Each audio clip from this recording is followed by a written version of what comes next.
Ladies and gentlemen, welcome back to the other side of the coin and welcome to yet another live stream. This time, not really going to be talking about any Chelsea news or any Chelsea transfer news. I mean, if something pops up, we'll definitely touch on it.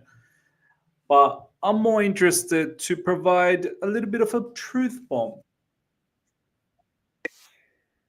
To talk about certain players. We're always sitting here, talking about the directors, we're talking about the managers, we're talking about the owners. Sometimes I think we need to talk about some of these players who I feel they're on a bit of a fraud watch.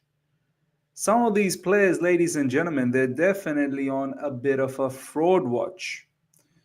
One of the prime candidates, for this fraud watch conversation is Levi Colwill. I think it's timely that we talk about Levi Colwill. Of course, we'll talk about Robert Sanchez in more details.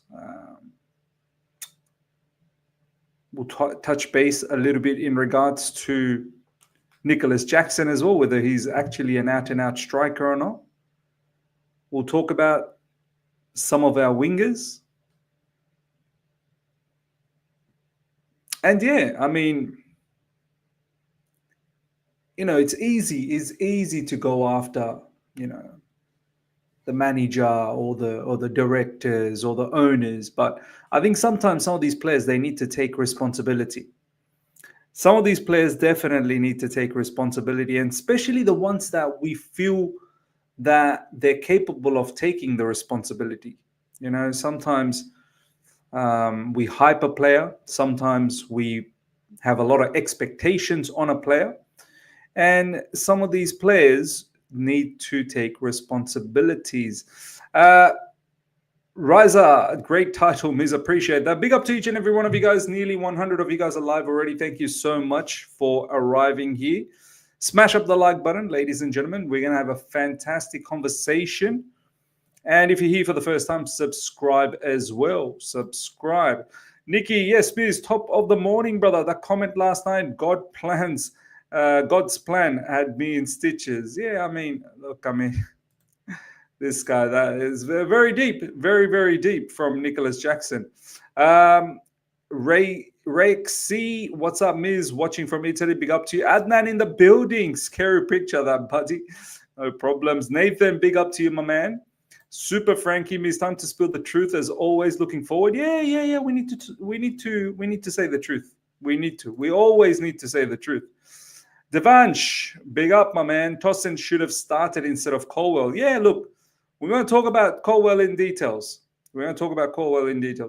Joel, big up to you. Greetings, Miz. I think Chelsea should leave Chalobah and cash in on Levi Colwill as pure profit. He's not Chelsea standard. He's too as a CB. All right, look. Seems like you guys have all got the flavor of this topic. Seems like you guys are itching to talk about it. So let's talk about it. There are certain players, ladies and gentlemen, in this club. They're definitely on fraud watch. There are certain players in this football club that are definitely on fraud watch. One of them, wholeheartedly, is Levi Colwill. Levi Colwill, ladies and gentlemen, we need to have a serious conversation now, because this guy, even I hyped him up. Even I'm guilty of hyping this player up. He looked decent in Brighton. The loan spell that he had under Roberto De Zerbi, he looked decent. He was playing wide on the left side in a back three. He was whipping those passes from the left side. He was pressing well. He looked like he had something about himself.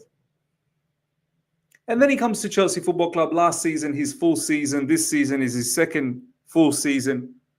Last season, Pochettino was utilizing him similarly to Brighton, and it looked like there were certain times where he didn't feel comfortable to be on the left side. He was kind of playing like a left back, sometimes bombing forward as well into left wing areas.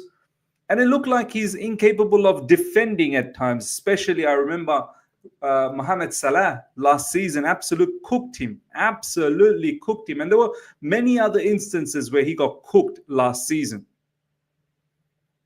No problems. We were all blaming Poch and his defensive structure and whatnot, utilizing him in a position that didn't suit him, this, that, the other.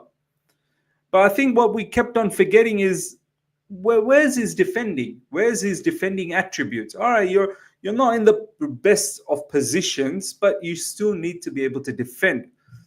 No problems. We gave him a pass. This season, he's played predominantly in his position, which is central CB. At times, he's played as a LCB, much like how Pochettino was utilizing him.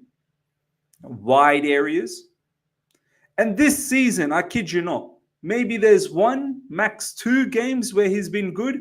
Everything else has been poor.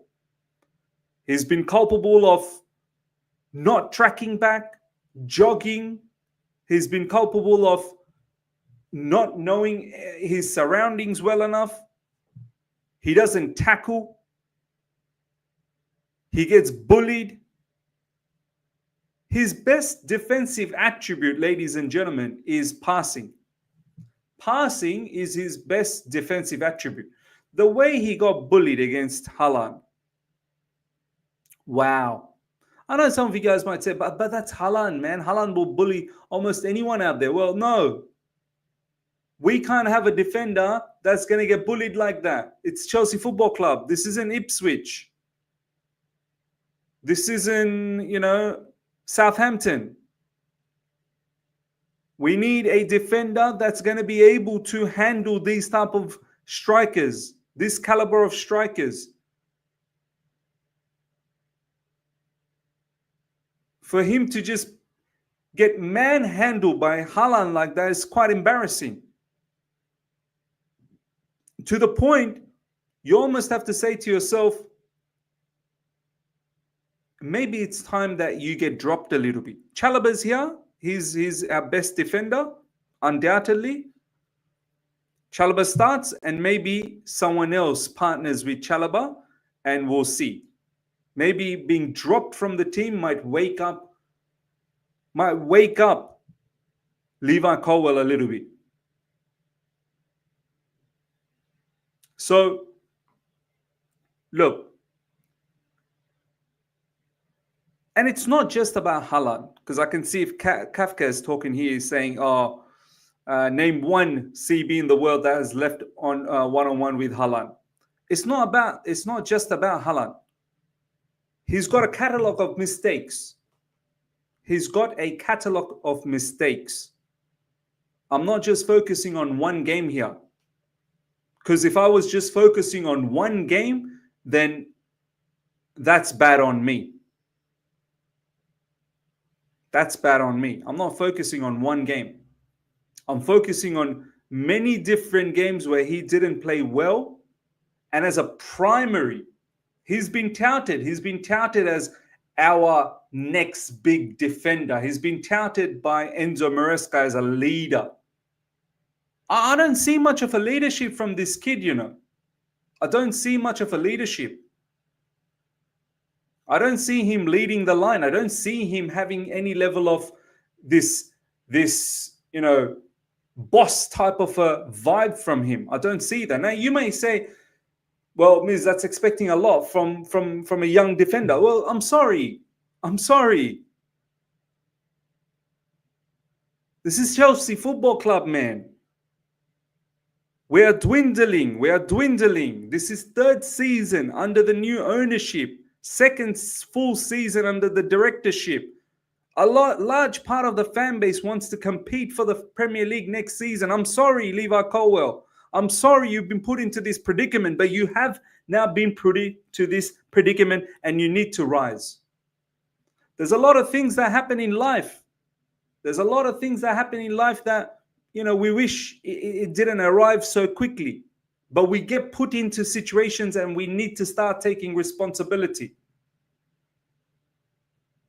We need to step up. We need to rise. This isn't Levi Colwill's first season in the Premier League.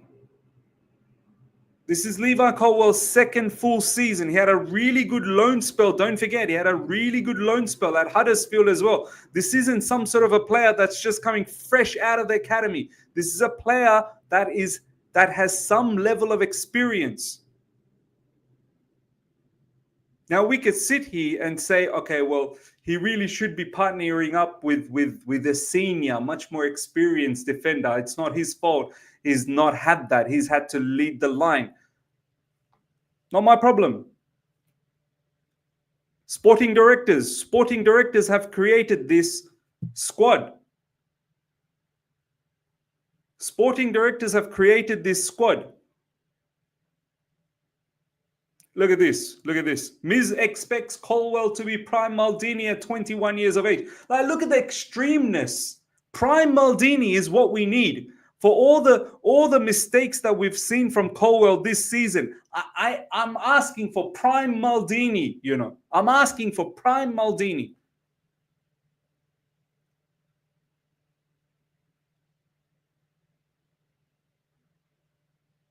Apparently, I'm asking for prime Maldini. No problems. No problems. Kafkas again. Can you name the mistakes? Brother, have a look at the goal against Fulham. I'm pretty sure it was Fulham. There's been plenty. I don't keep a mental note of these matches. There's been plenty. Kafkas, let's not pretend. Let's not. This is what I hate this so much, when all of a sudden everyone starts pretending like he's made no mistakes. I hate this. Live chat. You let me know. You let me know. There's been plenty. I don't keep a mental note as to, oh, this game. I know that there's been plenty. All of a sudden, we want to come to the live chat and we want to pretend that this player doesn't make mistakes. Haaland was the first mistake he made. And we also want to pretend that wasn't a mistake. That's Erling Haaland. What we meant to do.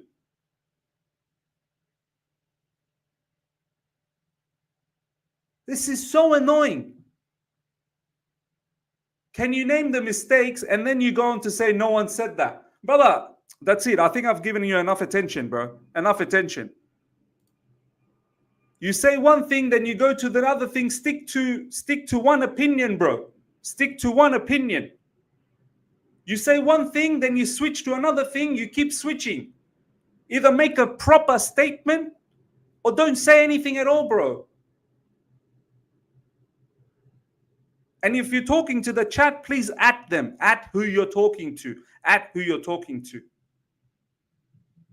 I'm not going to sit here and pretend Levi Colwill has been some sort of a masterclass of a defender. I'm sorry.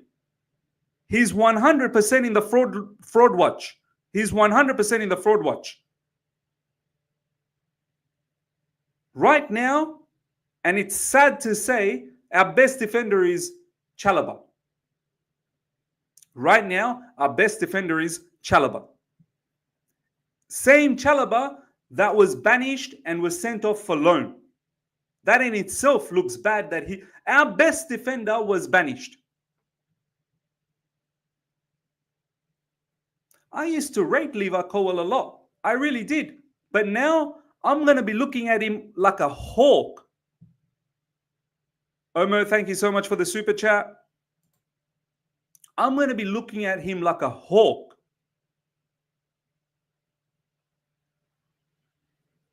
Levi Colwill, ladies and gentlemen, check out all of his games this season. All of his games. You'll see mistakes after mistakes in many matches. Many matches. Name me one strong defensive attribute of Levi Colwill. I kid you not, you're going to struggle. Name me one strong, when I say strong, I'm talking about something that is above 7.5. Name me one strong attribute of Levi Colwill that is greater than 7.5. You are going to struggle to give me that. You're going to struggle to give me that.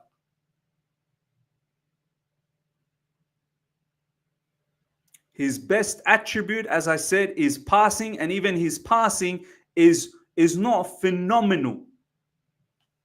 My man over here, aerial duels. Aerial duels. Aerial duels? That you really think aerial duels? He's okay. He's not the greatest. He doesn't monster over everyone and then win headers. He doesn't monster over everyone. Whether it's offensive aerial threats or defensive defensive moves. Either side, aerially, he's not a monster. Someone said 1v1 defending. 1v1 defending, he's probably one of the worst. 1v1 defending, I'm sorry, he's probably one of the worst. Aerial duels, you could probably say Tosin. Tosin's aerial duels, I barely see Tosin lose any aerial duels,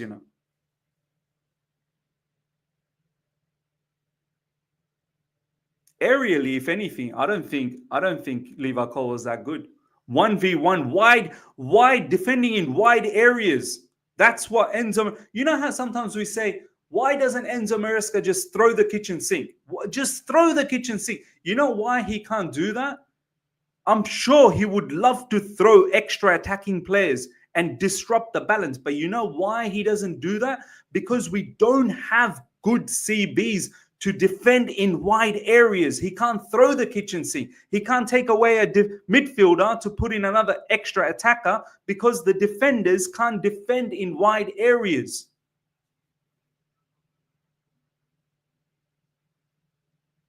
Sometimes we want to play high line, right? Look, against Man City, we played a high line. It's difficult for us at times. Our defenders are not the best when it comes to wide areas. You have to have good recovery pace, which Levi Colwill doesn't. Levi Colwill is not one of the fastest players out there. Levi Colwill is slow.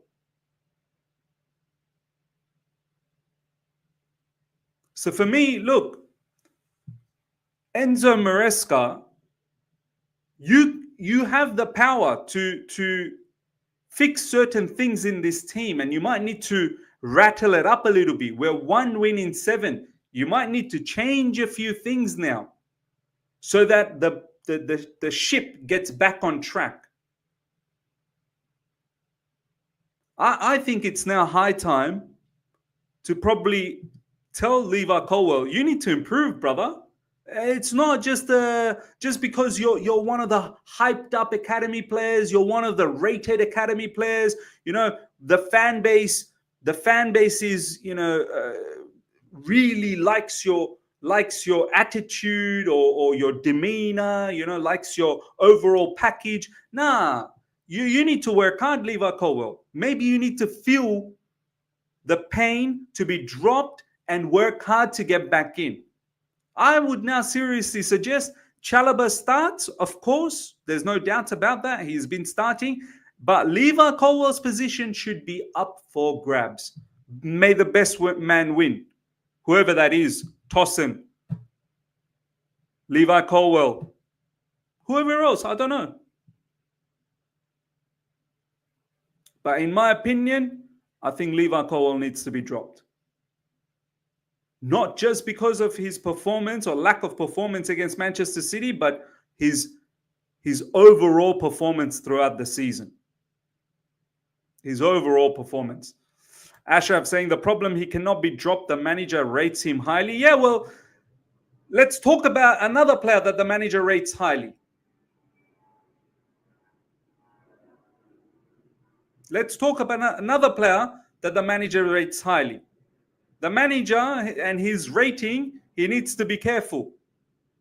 He rates Levi Colwill highly. Well, Levi Colwill needs to be dropped.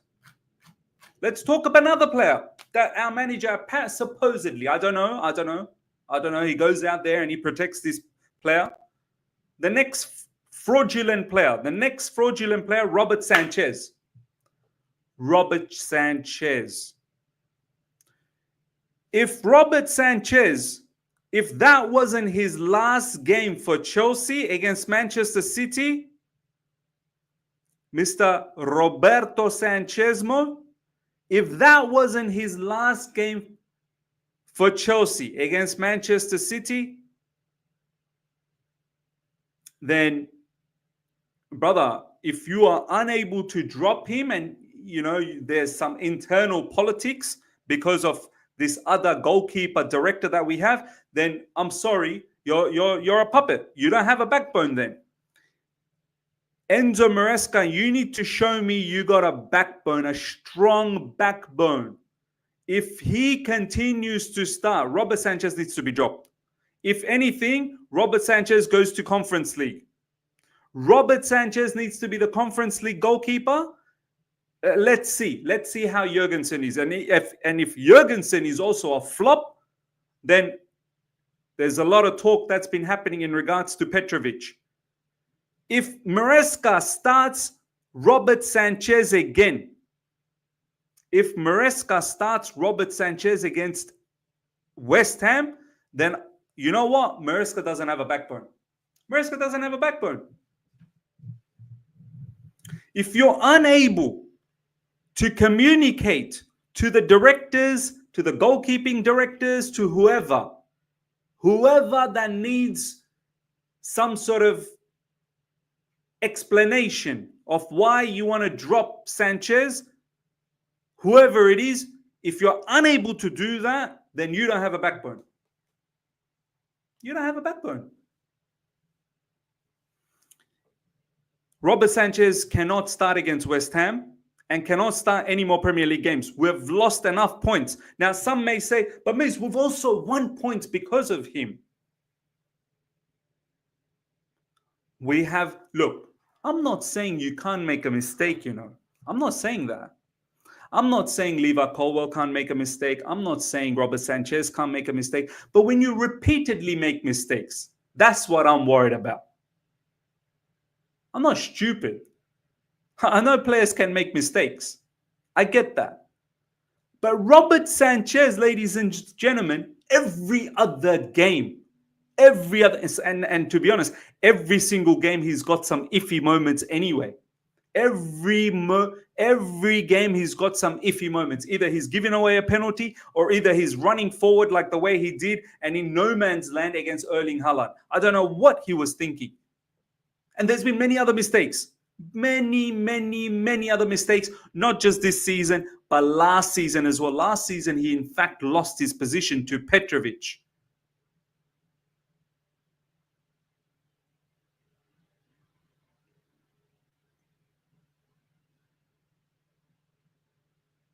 Enzo Maresca needs to drop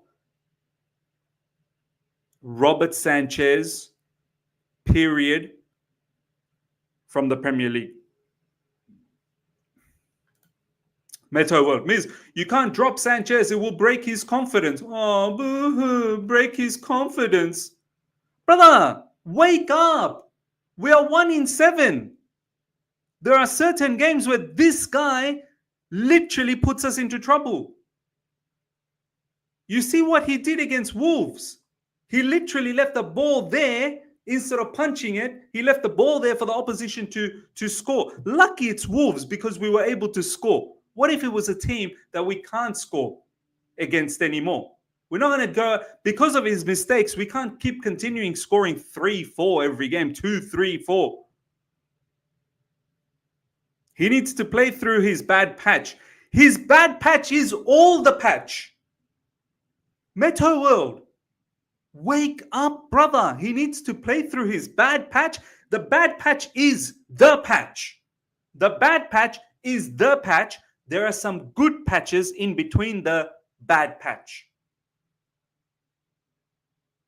Jurgensen is worse than Sanchez. How can you make that statement that Jurgensen is worse than Sanchez when literally we haven't seen Jurgensen get a prolonged period of games?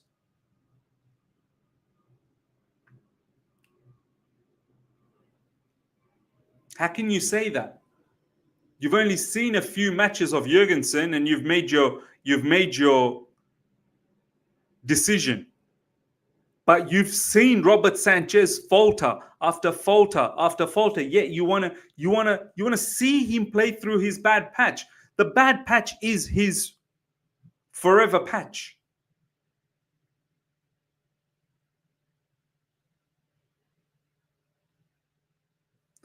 He can't start in the Premier League. He can't start. That's the bottom line. He cannot start in the Premier League. He can play in the Conference League. And come summer, I'm sorry, he might have to go. You might have to go. You might have to go. Let's have a look at Jurgensen. It's not like as if I'm backing Jurgensen. I don't know much about Jurgensen. I need to see what this brother's about. And if this brother turns out to be a flop as well, see you later. As I said, it's not that you can't make a mistake, but don't be making it over and over again. You have a mistake, and then you don't have a mistake for like 3-4 months. Then you might have another one. No problems. Some of the best of goalkeepers, they make mistakes, sure. But this is too many, too frequently. Too many, too frequently. It's not on. Adnan, guys, there's talk about politics when it comes to Sanchez. Ben Roberts, who apparently holds a lot of the say back Sanchez, some brighter. No, but that's not good enough. I'm sorry, Adnan. I'm sorry, that's not good enough. Enzo Maresca needs to put his foot down here. He needs to put his foot down. And he needs to stamp his authority. Look at this guy. Suddenly Miz loves Jurgensen. This guy has heard nothing. Like this guy, Christopher James, the information went through one side, it came out through the other. This guy goes, suddenly Miz loves Jurgensen. That's what he got out of this conversation.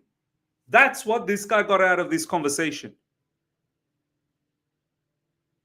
Look at the level of our fan base, man. Look at some of the people in our fan base. Look at the intellectuality or lack of. Apparently, in all of this conversation I just had, he summarized it. If you ask Christopher James, hey, Christopher James, give me a summary of what Miz just said about Robert Sanchez. The summary is, Miz said he loves Jurgensen.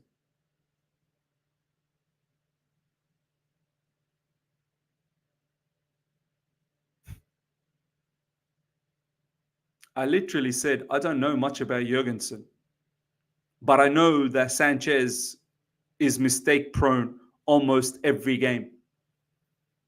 I'm saying, let's see what Jurgensen's about now, because just keeping Sanchez on is not helping. Let's see what Jurgensen's about, and if he's a flop, get rid of him too. We got a lot of goalkeepers. I agree, Sanchez just needs to get his confidence back. People acting like he hasn't saved us many times. Enough, man. Because if you only had one option to recall either Santos or Petrovic, who would you pick? I would actually probably pick Petrovic. I'd pick Santos. Santos, man. Santos would give us a lot of stability, a lot of control in the game. Next up, Nicholas Jackson. Now, I like this player, It hurts me to say I want to put him on fraud watch. It does hurt me. But you'll understand what I'm saying. When I say fraud watch for Nicholas Jackson, it's more to do with him being a striker. Someone who can actually score goals on a regular basis. Someone who looks ruthless up front. Thing about Nicholas Jackson is he's actually got some really, really good attributes outside of being a ruthless striker. He's a good ball carrier. He's an excellent he's an excellent player to link up with. He presses extremely well in a group.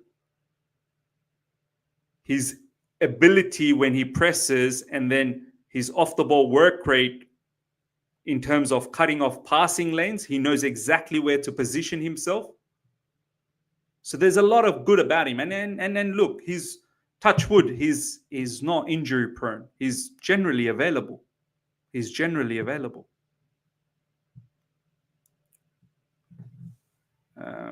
Give me 1 second, guys.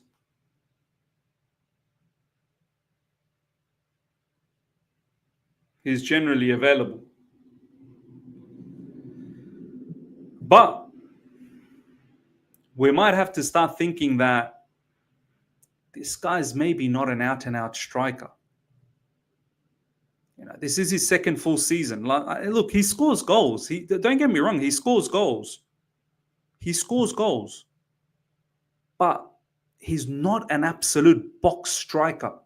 Do you know what? He could potentially be a very good second striker, like someone just behind a main striker. Play off of them. If we ever play a two-striker policy.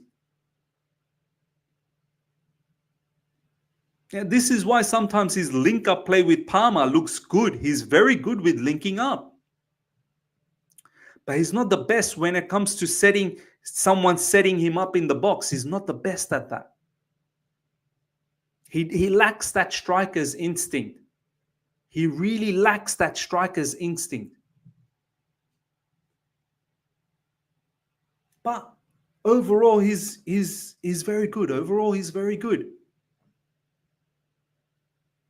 Overall, he's very good. I'm not saying sell him. I don't think there's any reason to sell Jackson. I think you keep continuing to build on him, but we do need a striker that is quite capable of scoring big goals inside the box.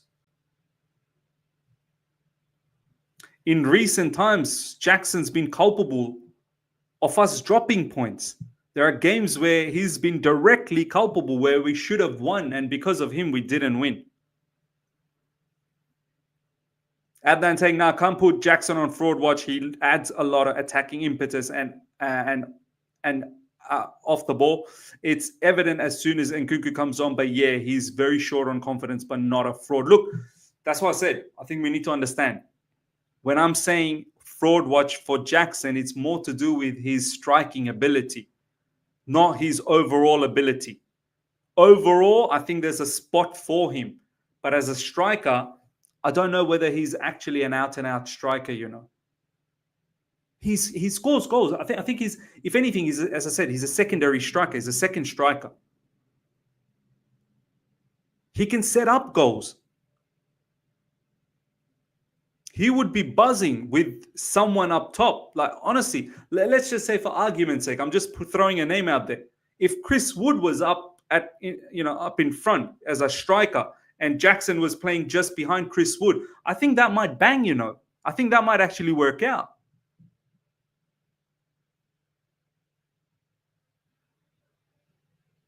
Because Jackson, let's face it, he's not... All the crosses that, Gyökeres and Jackson, Gyökeres and Jackson, that might work out. Because Jackson, let's face it, all the crosses that we spam, he's not great when it comes to aerially threat. Like, you never see Jackson leaping up and headering into the goals. You never see Jackson. Jackson's aerially not that great. And Jackson's in the box instinct is not great either. Jackson doesn't have that left foot in him. You do, as a striker, you need to have somewhat of a left foot. Sometimes you need to be able to hit it with your left first time. Jackson seems to lack that first time shot, That goes with his right foot as well. He likes to take that extra touch, and that extra touch screws him up.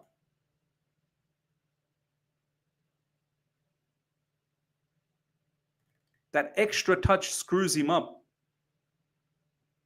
Malake, he's on fraud. He's on fraud just because Nkunku's worse don't mean he's better. Comprehension is so difficult. He's not gold standard. What's a striker's main role? To effing score goals. Nkunku's not a striker. Exactly. Unpopular opinion, if we can't get our preferred target this Jan, we should go for Mateta just for 6 months. Oh, well, just for 6 months, not going to happen. But Mateta's a very good shot. Mateta's an underrated striker in the Premier League. Mateta's a good striker. But he ain't coming for 6 months. Crystal Palace needs him. He ain't coming here for 6 months. But yeah, a short term. Yeah, Wissa. Do you know what? Jackson in behind Wissa, just as a short term policy. just as a short-term policy. But then again, I'm not sure whether we can get Wissa in a short-term sense away from Brentford. These are all like teams that are struggling. Do you know what I mean? But a short-term solution just for now, and then we can think about a player in the summer.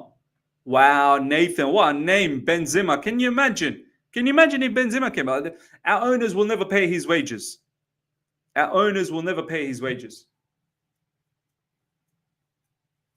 But yeah, Jackson's game could elevate with a top striker up front. Jackson's game will elevate. I'm telling you right now. I'm telling you right now. So yeah, ladies and gentlemen, these are some of the people that I wanted to talk about. I want to talk about more. We want to do this more, but I've got a recording coming up with Matisse now, so I'm going to have to go and join there. But yeah, let me know if you've just joined in. Let me know your thoughts, how you felt about some of the conversations. And yeah, smash up the like button. If you're here for the first time, subscribe. Let's get to 39,000 subscribers. And yeah, Palmer talk. We'll do it. We'll do it. Yeah, we might have to have a separate conversation about Palmer. We'll do Palmer talk as well. But look, Palmer's still got a lot of credit in the bank. It's got a lot of credit in the bank. So yeah, we'll do all of that talk. But yeah, until next time, everyone. Take care. See ya. Goodbye.